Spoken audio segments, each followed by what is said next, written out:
अस्सलाम वालेकुम नाज़रीन, मैं हूं मोहम्मद हफीज़ ख़ान टुडे विद हफीज़ ख़ान के साथ। और आज हम एक और समाजी रवैये की बात आपसे करेंगे, बल्कि आपसे शेयर कर रहा हूं मैं। आपने अक्सर देखा होगा कि जब हम किसी तकरीब में बैठे होते हैं, तकरीब सियासी तकरीब नहीं, ना ही वो कोई अदबी तकरीब, उसमें तो कुछ और किस्म की बातें होती हैं, कुछ और किस्म की ग़ीबत होती है, कुछ और किस्म के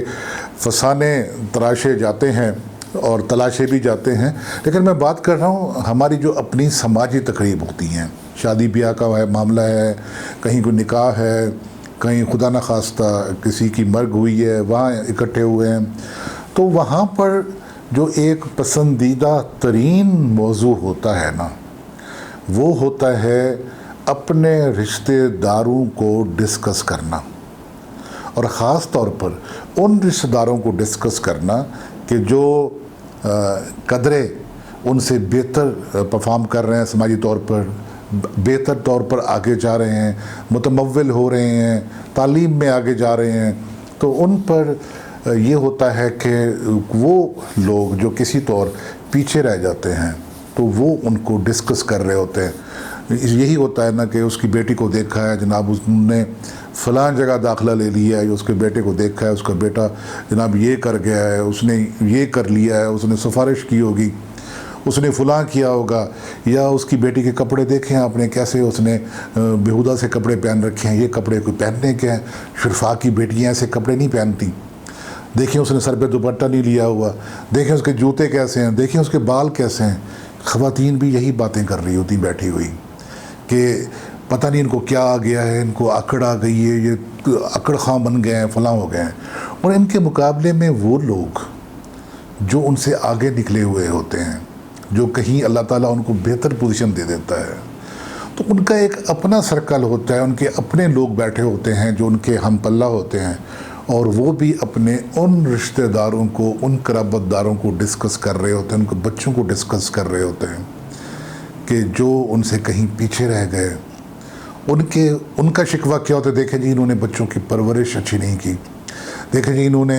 बेहतर तौर पर अपॉर्चुनिटीज़ को अवेल नहीं किया,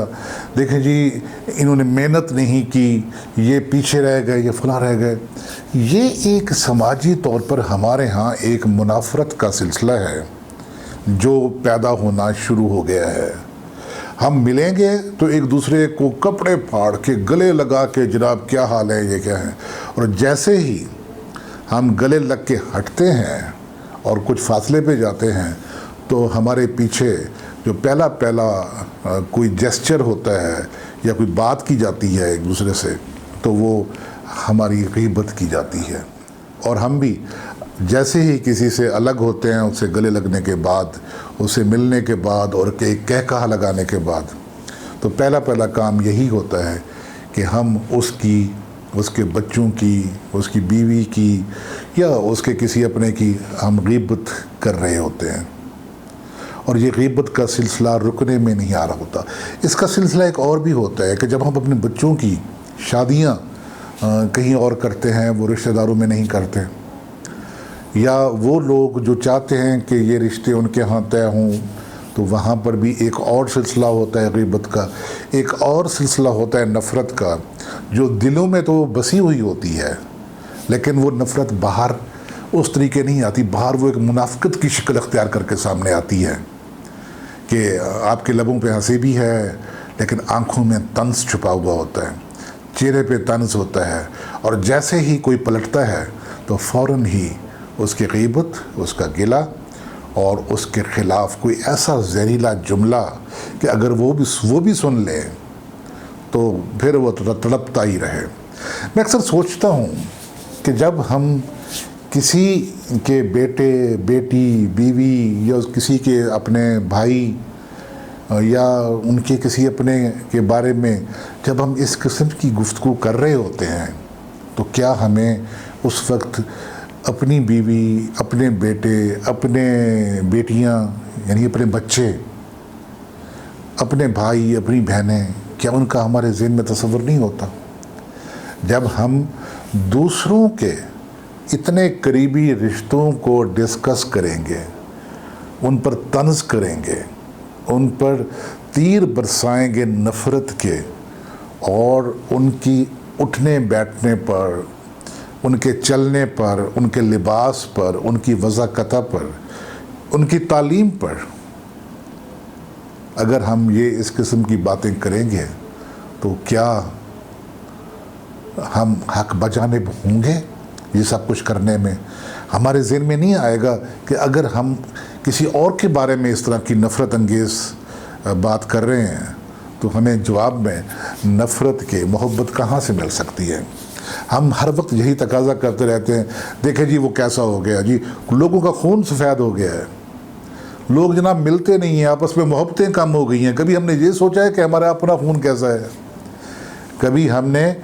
اپنے خون کا رنگ دیکھا ہے کہ وہ کیسا ہو چکا ہے، وہ سفید ہو چکا ہے یا وہ سرخی ہے؟ کبھی ہم نے اپنے رویوں پر بھی غور کیا ہے کہ جن رویوں کے لیے ہم دوسروں کو متون کرتے ہیں، ہم دوسروں کو مورد الزام ٹھہراتے ہیں، جن رویوں کے لیے ہم دوسروں کو برا بھلا کہتے ہیں، برسرعام کہتے ہیں، ان کے پیٹھ پیچھے کہتے ہیں، تو وہ کیا وہ تمام کے تمام رویے ہمارے اندر موجود نہیں ہیں؟ ہم دوسروں کی اصلاح چاہتے ہیں، اپنی اصلاح نہیں کرنا چاہتے۔ ہم دوسروں کو تو بڑا ایک آئیڈیل، ایک مثالی انسان یا مثالی رشتہ دار، مثالی بھائی، مثالی بہن دیکھنا چاہتے ہیں، لیکن کیا ہم خود ایک مثالی رشتہ دار ہیں؟ ہم خود ایک مثالی بہن، ایک مثالی بھائی، ایک مثالی بیٹا یا ایک مثالی بیٹی ہیں؟ اپنے آپ کو دیکھنا اولین شرط ہے۔ ہمیں کوئی حق حاصل نہیں، ہمیں کوئی حق حاصل نہیں کہ ہم اپنی اصلاح کیے بغیر دوسروں پر تنقید کریں، دوسروں کے ان رویوں پر تنقید کریں جو ہمارے اندر بدرجہ اتم موجود ہیں۔ یہ کون ٹھیک کرے گا؟ یہ کوئی باہر سے آنے والا، کوئی وہ مقدونیہ سے سکندر نہیں آئے گا، یا کوئی باہر سے کوئی حملہ آور نہیں آئے گا ہمیں سیدھا کرنے کے لیے یا ہمیں ٹھیک کرنے کے لیے۔ ہمیں خود دیکھنا ہوگا، ہمیں پہلے خود کو چیک کرنا ہوگا، ہمیں اپنا مسام کھنگالنا ہوگا کہ ہم کیا ہیں، ہمارے رویے کیسے ہیں، ہماری زبان کتنی کڑوی ہے، ہماری زبان کتنی نفرت انگیز ہے، اس سے پہلے کہ دوسرے ہم سے نفرت کریں۔ ہمیں اپنے اندر جو چھپی ہوئی نفرت ہے لوگوں کے خلاف، ہم جو لوگوں کو گھٹیا سمجھتے ہیں، اپنے ہم پلہ نہیں سمجھتے، ہمیں وہ ساری چیزیں اٹھا کر کہیں باہر پھینکنا ہوگی۔ آپ دیکھیے کہ خام خواہ ایک دوسرے پہ الزام تراشی کی جاتی ہے کہ ہر آدمی کی اپنی اپنی مجبوریاں ہوتی ہیں، ہر آدمی کی، ہر فیملی کی اپنی اپنی باتیں ہوتی ہیں۔ آپ بالکل کسی کو فورس نہیں کر سکتے کہ جو آپ چاہتے ہیں اسی طور پر کریں۔ ہر کسی نے اپنے معروضی حالات کے اندر لیو کرنا ہوتا ہے، ہر کسی نے اپنے معروضی حالات دیکھنے ہوتے ہیں کہ وہ اس میں بہتر طور پر کیسے لیو کر سکتا ہے۔